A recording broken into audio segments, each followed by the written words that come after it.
నమస్తే, welcome to our channel. మనతో పాటుగా స్టూడియోలో సీనియర్ జర్నలిస్ట్ సత్యమూర్తి గారు ఉన్నారు. వారిని అడిగి కొన్ని వివరాలు తెలుసుకుందాం. నమస్తే సార్. నమస్కారం అండి. సార్, ఈరోజు తెలంగాణ మున్సిపల్ ఎన్నికల ఫలితాలు వస్తున్నాయి. మరి ఆ ప్రభావం ఏపీ రాజకీయాలపైన ఏ విధంగా చూపుతాయి అంటారు? అంటే ఏ రాష్ట్రానికి ఆ రాష్ట్రమే, రాజకీయాలకి ఏం సంబంధం ఉండదు. కాకపోతే ఏంటి అంటే తెలంగాణలో బీఆర్ఎస్ పార్టీ ఏ విధంగా అయితే పరిపాలన సాగించిందో అదేవిధంగా ఆంధ్రప్రదేశ్లో జగన్మోహన్ రెడ్డి పరిపాలన సాగించాడు. తెలంగాణలో కేసీఆర్ కానీ ఆంధ్రాలో జగన్మోహన్ రెడ్డి కానీ వాళ్ళిద్దరి మధ్య ఒక అవగాహన ఉన్నది, బాగా మంచి సన్నిహితమైన అవగాహన ఉన్నది. ఆలోచనలు పంచుకుంటారు. ఇద్దరు ఒకే రకమైన పాలన అందించారు. ఒకే రకమైన పాలన అంటే వాయిస్ ఎవడన్నా రైజ్ చేస్తే తొక్కేయటం, ప్రజల హక్కుల్ని కాలరాయటం, నిరంకుశంగా పరిపాలించటం, ప్రజా వ్యతిరేక నిర్ణయాలు తీసుకోవటం అనేది ఈ రెండు పార్టీలకి ఉన్న కామనాలిటీ. అందుకని ఏంటి అంటే తెలంగాణలో ఈరోజు వచ్చిన మున్సిపల్ ఎన్నికల ఫలితాలు జగన్మోహన్ రెడ్డిని తీవ్రమైన నిరాశలో ముంచెత్తుతాయి. ఎందుకు అంటే అధికారం కోల్పోయి 2.5 సంవత్సరాలు అయింది బీఆర్ఎస్ పార్టీ. 2.5 సంవత్సరాలలో సహజంగా ఏంటి అంటే కాంగ్రెస్ పాలన మీద వ్యతిరేకత రావాలి. అంటే కాంగ్రెస్ పార్టీ మొత్తం ఈ మంత్రులందరూ ఒకళ్ళనొకళ్ళు పొడుచుకోవటం, ఎమ్మెల్యేలు తిరుగుబాటు చేయటం, మాకు మంత్రి పదవి కావాలి, మంత్రి పదవి ఇవ్వకపోతే మేము ఇక్కడ ఉన్నామని అంటాం, పార్టీల్లో లుకలుకలు, మంత్రివర్గంలో లుకలుకలు, ఈ అవినీతి కార్యక్రమాలు ఇవన్నీ రావాలి. జనరల్గా కాంగ్రెస్ అంటే ఈ సంస్కృతి ఉండేది ఇదివరకు కాలంలో. కానీ ఇప్పుడు నేను చెప్పినవి ఏవి రాకుండా రేవంత్ రెడ్డి అన్ని రకాల జాగ్రత్తలు తీసుకుంటున్నారు. ఒక్క రేవంత్ రెడ్డే కాదు, ఆ మంత్రులందరూ కూడా ఏమాత్రం ఎటువంటి అవినీతి ఆరోపణలు లేకుండా పాలన చేస్తూ ఉన్నారు. ఎవరి మీదైనా వాళ్ళ డిస్ప్యూట్స్ రైజ్ అయితే, ఇప్పుడు కొండా సురేఖ మీద ఒక వివాదం వచ్చింది, కోమటిరెడ్డి వెంకటరెడ్డి మీద అతిపెద్ద వివాదాన్ని, ఉత్తమ్ కుమార్ రెడ్డి మీద వివాదాలు చాలా వచ్చినాయి, పొంగులేటి శ్రీనివాసరెడ్డి మీద, నేను చెప్తున్నానని మంత్రుల పేరు, ఆ పొంగులేటి శ్రీనివాసరెడ్డి మీద వివాదాలు చెలరాయి, అన్ని సర్దుకున్నారు. ఎక్కడా కూడా డిస్ప్యూట్స్ లేకుండా చేసుకుంటూ ఉన్నారు. ఇది కాంగ్రెస్ పార్టీలో ఎక్కడా ఎప్పుడు వినని సందర్భం అన్నమాట. అట్లా ఆ టైప్లో జరుగుతూ ఉన్నది. ఈ క్రెడిట్ అంతా రేవంత్ రెడ్డికి వెళ్తుంది. Plus Revanth Reddy is a popular leader. ఎంత పాపులర్ లీడర్ అంటే రేవంత్ రెడ్డి చెప్తున్న ప్రసంగాలు, మాట్లాడుతున్న మాటలు తెలంగాణ ప్రజల్ని బాగా ఆకట్టుకుంటూ ఉన్నాయి. ఈ తరహా రాజకీయాలు తెలంగాణలో జరుగుతూ ఉన్నాయి. జరుగుతూ ఉండటమే కాకుండా రేవంత్ రెడ్డి ఎక్కడ ఏ ప్లేస్కి సంబంధించి ఆ ప్లేస్ సమస్యలన్నీ సాల్వ్ చేసుకుంటూ వెళ్తూ ఉన్నాడు. దాంతో ఈ మున్సిపల్ ఎన్నికల్లో మొత్తం అంటే బీఆర్ఎస్ పార్టీ వాషౌట్ అనకూడదు, కానీ దాదాపు అదే పరిస్థితి. ఎక్కడా కూడా పరువు దక్కించుకోలేని పరిస్థితి. అందుకని బీఆర్ఎస్ వర్కింగ్ ప్రెసిడెంట్ కేటీఆర్ వచ్చి క్యాడర్ ఏమీ నిరాశపడద్దు, మళ్ళీ మనం గెలుస్తాము అని చెప్పి ఏదో వాళ్ళ పార్టీని ఇంటాక్ట్గా ఉంచుకోవటానికి ఏదో రకరకాల ప్రయత్నాలు అతను చేస్తూ ఉన్నాడు. బీజేపీ బాగా బలంగా పుంజుకున్నది. బీజేపీ మొత్తం కార్పొరేషన్స్లో బీజేపీ పుంజుకున్నది బాగా విపరీతంగా. అంటే బీఆర్ఎస్ను కూడా డామినేట్ చేసి బీజేపీ పుంజుకోవటం అనేది ఈ సెమీ అర్బన్ ఓటర్లలో వచ్చిన మార్పుకి అది ఒక సంకేతంలాగా చూడొచ్చు. దాదాపుగా ఈ ఎవరైతే మున్సిపాలిటీల్లో కౌన్సిలర్ల సంఖ్య కూడా బీజేపీ ఎక్స్పెక్ట్ చెయ్యనన్ని ఎక్కువ సీట్లు వచ్చినాయి బీజేపీకి. సో అందుకని బీజేపీ ఒక ఫోర్స్ లాగా వస్తూ ఉన్నది. తెలంగాణలో బీజేపీ ఫోర్స్ లాగా రావటం, ముందరికి రావటం, బీఆర్ఎస్ పార్టీ అధపాతాళానికి వెళ్ళిపోతూ ఉండటం అనేది సహజంగానే ఆంధ్రప్రదేశ్లో ఉన్న కూటమి ప్రభుత్వానికి అడ్వాంటేజ్ కనపడుతూ ఉంటుంది. కూటమి ప్రభుత్వానికి అడ్వాంటేజ్ ఎక్కడొస్తుంది అంటే, మీకు ఇక్కడ తెలంగాణలో బీఆర్ఎస్ పార్టీ ఎప్పుడైతే ఎన్నికలలో ప్రభావం చూపించలేకపోతున్నదో దాని ప్రభావం ఆంధ్రప్రదేశ్ రాజకీయాల మీద డైరెక్ట్గా ఇండైరెక్ట్గా కూడా ఉంటూ ఉన్నది.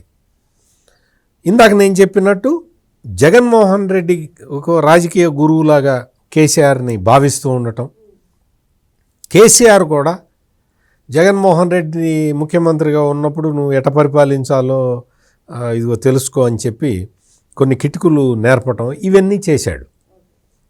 ఈ రెండు పార్టీల మధ్య సఖ్యత బాగా ఉంది. బీఆర్ఎస్ వర్కింగ్ ప్రెసిడెంటు కేటీఆర్ అయితే అన్నా అని చెప్పి జగన్మోహన్ రెడ్డి చుట్టూ తిరుగుతూ ఉంటాడు.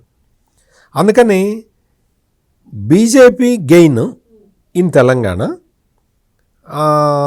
బీఆర్ఎస్ లాస్ ఇన్ తెలంగాణ, ఈ రెండు కూడా జగన్మోహన్ రెడ్డి మీద మానసికంగా ఇంపాక్ట్ చూపిస్తాయి. అంటే మీకు పార్టీ పరంగా ఇంపాక్ట్ చూపించకపోయినా పార్టీ లీడర్ మీద మాత్రం ఖచ్చితంగా ఇది ఇంపాక్ట్ చూపిస్తుంది. తెలంగాణ మున్సిపల్ ఎన్నికల ఫలితాలు జగన్మోహన్ రెడ్డి మానసిక స్థితి మీద ఎక్కువ ఇంపాక్ట్ చూపిస్తుంది. ఎందుకు అంటే తెలంగాణలో కాంగ్రెస్ స్ట్రెంగ్తన్ అవుతూ ఉంటే, అంటే ప్రతి ఎన్నికలో కాంగ్రెసే గెలుస్తూ ఉంటే దీని ఇంపాక్ట్ ఆంధ్ర కాంగ్రెస్ మీద పడుతుందన్న భయంలోకి వెళ్ళిపోతాడు. ఆంధ్ర కాంగ్రెస్ ఇప్పుడు ఎవరి చేతిలో ఉంది? జగన్మోహన్ రెడ్డి చెల్లెలు షర్మిల చేతిలో ఉంది. షర్మిలకి ఈ జగన్మోహన్ రెడ్డికి మధ్యలో ఆస్తి తగాదాల మీద మొన్న సాక్షి టౌల్ రాసేసింది. మొత్తం అన్ని పేజీల్లో మొత్తం నింపేసింది షర్మిలకి వ్యతిరేకంగా. షర్మిలకి ఆల్రెడీ ఆస్తులు పంచి ఇచ్చేశాను అని చెప్పి జగన్మోహన్ రెడ్డి మళ్ళీ ఆ విషయాన్ని బయటికి తీసుకొచ్చాడు. రేవంత్ రెడ్డి మొదటి నుంచి కూడా షర్మిలని ఎట్లా స్ట్రెంగ్తన్ చేయాలి, ఎట్లా స్టెబిలైజ్ చేయాలి అన్న విషయంలో హెల్ప్ చేస్తూ ఉన్నాడు. ఇప్పుడు రేవంత్ రెడ్డి తెలంగాణలో తిరుగులేని శక్తిగా మారిపోతే ఆయన నెక్స్ట్ స్టెప్ ఆంధ్రాలో షర్మిలని బలోపేతం చేయటం మీద ఉంటుంది.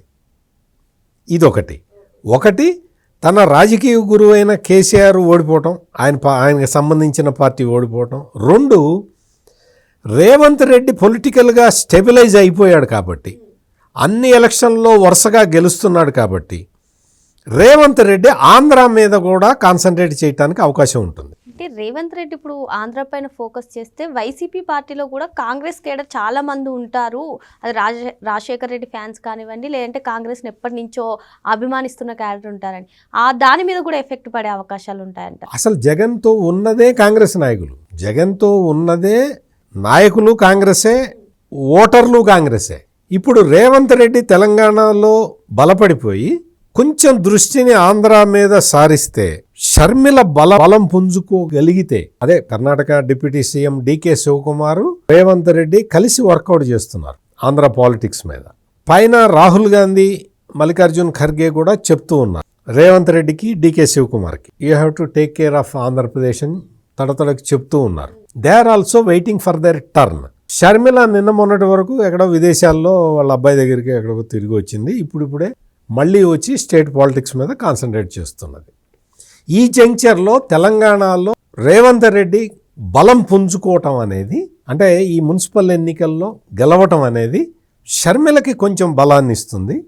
జగన్మోహన్ రెడ్డి మనస్సు మీద తీవ్ర ప్రభావం చూపిస్తుంది. ఒకటి, కేసీఆర్ ఓడిపోవటం, అంటే కేసీఆర్ ఆశించిన స్థానాలు మున్సిపల్ ఎన్నికల్లో సాధించలేకపోవటం, కేటీఆర్ అతని భవిష్యత్తు ఏంటో అతనికే తెలియని పరిస్థితుల్లో ఉండటం, ఇది ఒక మానసికంగా జగన్మోహన్ రెడ్డి మీద ఎఫెక్ట్ చూపించే ఒక ఆస్పెక్ట్ అయితే, రెండో ఆస్పెక్ట్ ఏంటి అంటే షర్మిల యాక్టివ్ అవ్వబోతున్నది. మూడో ఆస్పెక్ట్ ఏంటంటే భారతీయ జనతా పార్టీ తెలంగాణలో పికప్ కావటం వల్ల దీని ఎఫెక్టు ఆంధ్రాలో ఉన్న కూటమి ప్రభుత్వానికి కొంచెం ఉత్సాహం ఎక్కువ ఇస్తుంది. ఎందుకు? కేంద్రంలో ఉన్న బీజేపీ నాయకులు వాళ్ళు సహజంగానే పవన్ కళ్యాణ్ తోటి, చంద్రబాబు నాయుడు తోటి డిస్కస్ చేస్తారు, తెలంగాణలో కూడా కొంచెం మీరు ఏదన్నా హెల్ప్ చేయండి మాకు అనే ఒక ఇది వస్తుంది, టాక్స్ నడుస్తాయి. సో అందుకని ఏతావాత చూస్తే ఇది కూడా జగన్మోహన్ రెడ్డికి మానసికంగా కొంచెం ఇబ్బంది పెట్టే అంశమే. అందుకని అన్ని రకాలుగా ఇప్పుడు ఈ రోజున తెలంగాణలో వచ్చిన మున్సిపల్ ఎన్నికల ఫలితాలు ఆంధ్రప్రదేశ్ రాజకీయాల మీద డైరెక్ట్ బేరింగ్ చూపించకపోయినా ఈ విధంగా ఈ 3 పాయింట్లలో ఇండైరెక్ట్ బేరింగ్ జగన్మోహన్ రెడ్డి మీద చూపిస్తాయి. అందుకని జగన్మోహన్ రెడ్డి పార్టీ ఇప్పటికే లోలో ఉన్నది. జగన్మోహన్ రెడ్డి పార్టీని మొత్తం హిందూ సమాజం మొత్తం, అంటే తిరుపతి లడ్డూలో కల్తీ చేశాడు అన్న ఆస్పెక్ట్లో హిందూ సమాజం మొత్తం ఇప్పటికే చెదరించుకుంటున్నది.